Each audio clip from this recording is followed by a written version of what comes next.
je m'appelle Christine Girard et on est sur une exploitation caprine. On est éleveur de chèvres naisseurs et en sélection pour la race. Donc, on en élève des chèvres alpines chamoisées et on fait des fromages. Et la vente est en circuit court.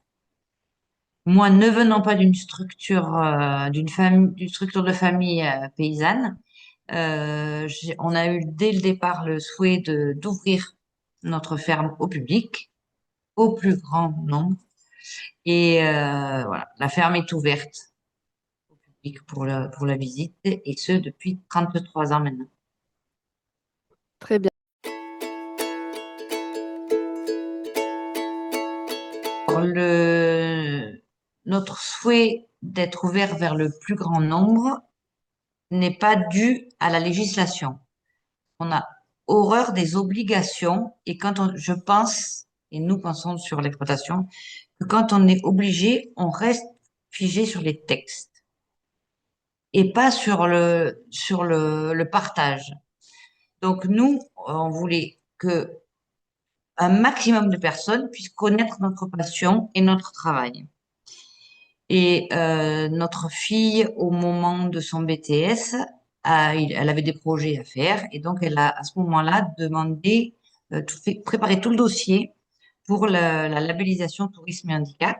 Donc là, ça concrétisait toute cette éducation. Pour nous, parents, c'était bien parce que ça voulait dire qu'elle avait compris. Et donc, on est labellisé tourisme et handicap pour les 4 handicaps. Et quand on a créé la salle d'accueil dans laquelle je suis maintenant, c'était avant toute la législation d'obligation. Cette salle d'accueil, elle a été faite, par exemple, pour qu'en fauteuil roulant enfant, on puisse voir toutes les phases de notre travail, la fabrication, la salle de traite et les chefs, parce que vous avez derrière moi. Et en même temps, j'accueille des enfants autistes. Cette salle, elle est ouverte vers l'extérieur. Donc, les accueils d'enfants autistes se font souvent dans cette salle au début. Mais après, facilement, ils comprennent, les enfants, qu'il n'y a aucun danger et on peut rentrer, caresser les chèvres. Mais tout ça, juste par réflexion et se mettre à la place d'eux. Essayer de se mettre à la place d'eux, parce qu'on ne pourra jamais. Mais voilà, c'est notre démarche à nous.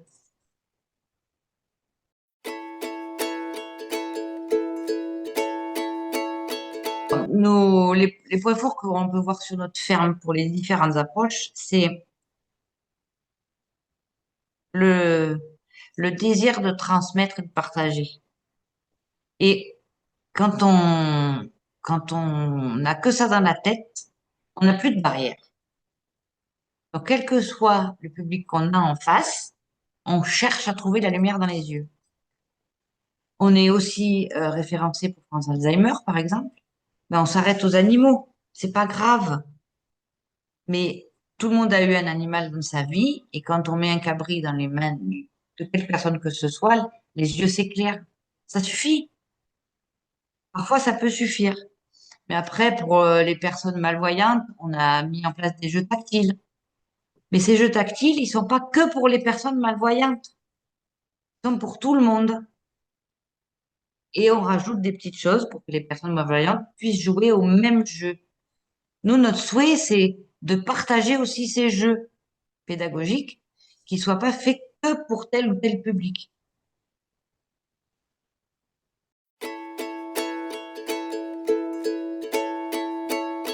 En fait, c'est une politique enfin, c'est pas une politique d'approche, c'est une philosophie, voilà, d'approche qu'il faut avoir. Et je pense que à partir du moment où on a envie de partager son savoir, c'est facile de le transposer où que ce soit, dans quel pays que ce soit et dans quelle filière que ce soit.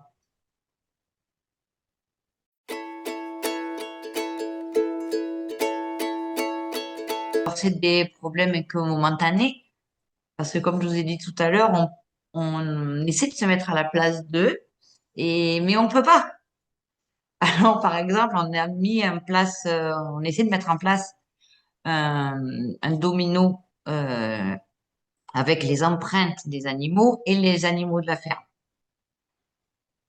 Mais alors, pour les personnes malvoyantes qui ont l'habitude du braille, voilà, ça peut être bien. Mais on vient d'être renouvelé en labellisation et la personne, il y avait trois personnes, en fait, cette fois. Et une des personnes est malvoyante, mais en rigolant, elle m'a dit, mais moi, ces empreintes, je ne le verrai jamais. Et nous, on n'y a pas pensé à ça. Voilà. Donc, voilà, expliquer ce que c'est qu'une empreinte. Voilà, il faut rajouter quelque chose. Mais voilà, donc ça c'est mais c'est bien, c'est du partage aussi, parce que nous on se rend pas compte de ça. Et après c'est du technique. À chaque fois, ben justement, on a un référent tourisme et handicap au niveau de la structure My Provence. Et quand on met quelque chose en place, quand on rajoute une pièce à l'accessibilité ou en extérieur, ben, on lui demande qu'est-ce qu'on peut utiliser, si elle a des entreprises où on peut acheter ses supports, comme les nez de marche ou les bandes autocollantes pour le sol, tout ça, toutes ces petites choses techniques que nous, on a du mal à trouver sur Internet.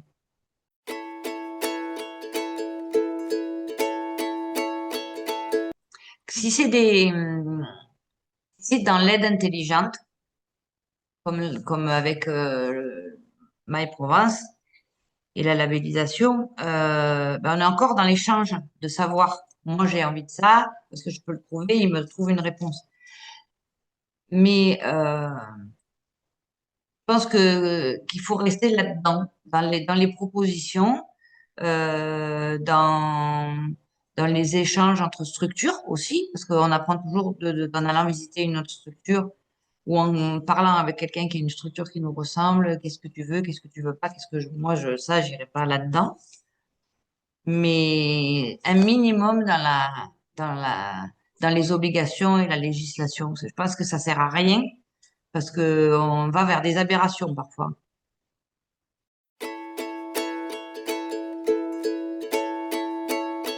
Ils peuvent venir à notre rencontre, ça, il n'y a pas de souci. On expliquera pourquoi, comment. Les yeux d'un enfant qui vient ici et quand on voit un enfant en fauteuil roulant qu'on voit un sourire, on est payé, quoi.